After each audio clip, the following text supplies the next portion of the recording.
guys, welcome back to my YouTube channel. My name is Maria. If you watch this video and you enjoy it, don't be shy, hit the like button and subscribe to my channel for any future videos on narcissistic abuse recovery and complex post-traumatic stress disorder. So today we're going to get into the topic of, can narcissistic abuse cause brain damage? Okay, so let me break it down for you. When we go through narcissistic abuse, which is emotional abuse that usually lasts over a prolonged amount of time, we have a part of the brain called the limbic system. The limbic system houses the amygdala and the hippocampus.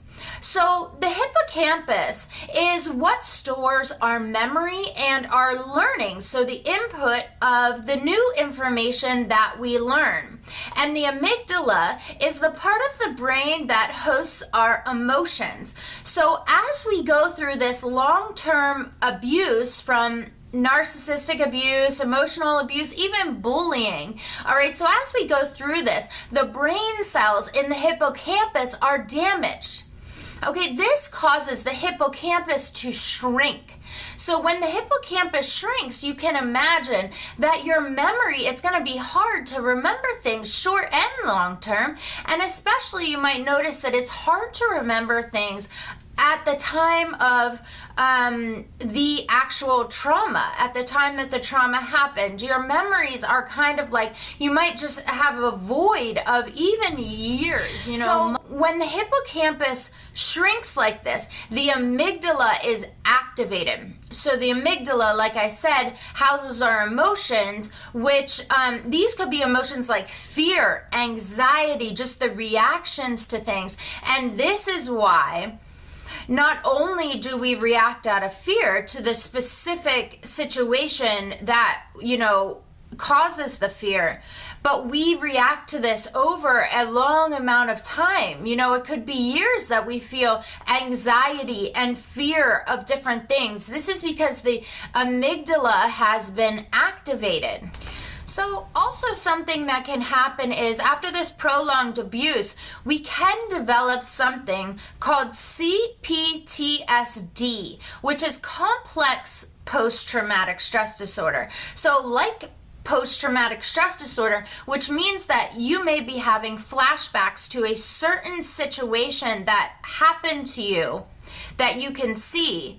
Complex post-traumatic stress disorder means that you went through this prolonged abuse, and because you went through this prolonged abuse and the amygdala was so activated with your emotional response that you may have emotional flashbacks. So you may feel a certain emotion that reminds you of a time when you were going through this prolonged abuse and your amygdala is activated. You have these same emotions and you are running off of emotions, because our right brain is our emotional brain and our left brain is our logical brain. So you might notice that it's hard to think logically in these situations and our emotions are so activated.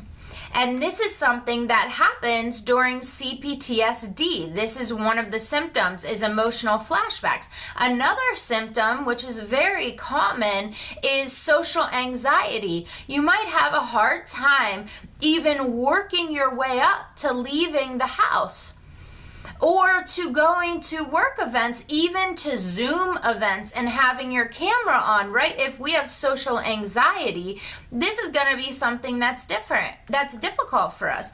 Something else that comes along with CPTSD is something called self-abandonment. So what self-abandonment is when we were younger, like for instance, in my situation, I was bullied for an extended period of time. It was about, if I can remember correctly, a 5-year window. And during that amount of time, I didn't tell anybody because I was running off of fear.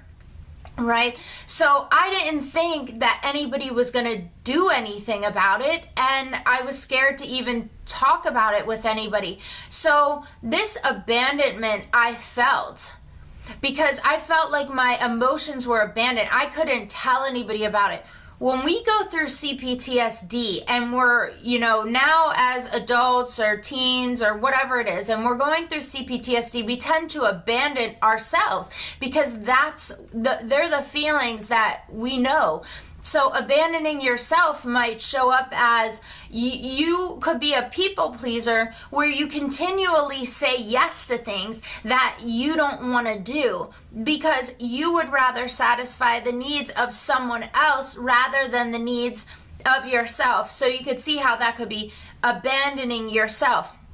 That's something that comes along with CPTSD. Another thing is toxic shame. So a lot of my clients come to me and say, I feel this, deep shame and I don't know what it is. So toxic shame is when we feel shameful of something, we're ashamed of something. That's a totally normal response, right? But toxic shame means that we were shamed and we believed it to a point where we internalized it, and it is now a part of what we think is our identity. So it's now a part of who we think we are as a human being. We've internalized this shame. That's where the shame becomes toxic. So these are some things that we deal with CPTSD, which is something that happens after prolonged narcissistic abuse. One other thing I want to mention with CPTSD is a vicious inner critic. You may notice that you say nasty things to yourself, and these could be things like, I'm not good enough, I'm not going to get that job, I'm not qualified, I'm not smart enough. I'm not worthy of this situation. I'm not even worthy of a healthy relationship. I'm never even gonna see a healthy relationship. You see how you're telling yourself these things? Well, a lot of times, like I said, the amygdala, that part of the brain that houses the hippocampus, and the amygdala, the limbic system, you can get stuck in what is called a limbic system trauma loop. So you're on this loop in your brain where you're continuously telling yourself these things, right? You're continuously thinking about the trauma that happened to you over and over and over again. And this is what they call it, a limbic system trauma loop. To get back to the original question of, can narcissistic abuse cause brain damage? Well, after hearing all this, yes, it can.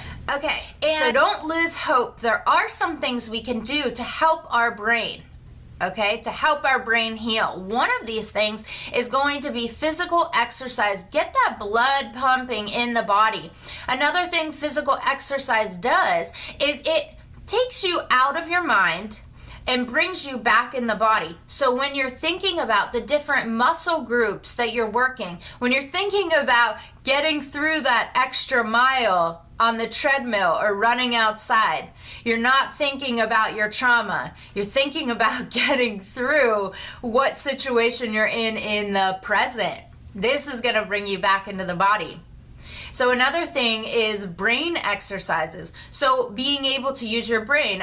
This could mean you're doing crossword puzzles, you're learning new information, you're reading a book, you're joining a new club, an activity that you never thought you could do before. See, anything that's going to stretch that capacity of the brain is what's going to help it heal. So another thing is diet and nutrition, which we know these are important. So diet and nutrition is going to look like eating brain healthy foods. Anything with omega-3 fatty acids. This could be fish. It could be almonds. It could be avocados. So just look up, Google omega-3 fatty acids and start eating more of those foods. One other thing that I love that really helps is to be mindful. And how mindful it differs from meditation is mindfulness is just the thought of sitting in your feelings, whether they're good or whether they're bad, and just noticing them without having a reaction. So you're sitting still, whether you're, going through anxiety, Yes, I understand I am going through anxiety. I feel it and I understand. I feel a jolt of happiness. I feel happiness. I see it and I understand. To feel emotions, but not to react to them. Okay, so mindfulness. And the last thing is meditation. You might hear this and say, I've heard this a million times. I can't meditate. Yeah, I get it. That's because when we go through prolonged emotional abuse or narcissistic abuse, we develop this feeling of chaos in our brain, right? Our brains feel like there's always something happening, whether it's a negative inner critic, the toxic shame, the limbic system trauma loop. It's a chaos in your brain. So don't just give up after you try to meditate one time. Keep at it. Push through it. And just being able to meditate means that you are slowing your mind down and you are coming back into the body. So that's what we're trying to do with all of these things, is give our mind a break and come back into the present, into the body, become grounded. Okay guys, thank you so much for watching this video. I hope you got something out of it. If you did, don't be shy, hit the like button, subscribe to my channel for any future videos on narcissistic abuse recovery and complex post-traumatic stress disorder. Let's get a conversation going in these comments below and help each other through this situation, because as we know, it is not easy and support and validation means everything. All right, guys, and as usual, I wish you all the love in the world.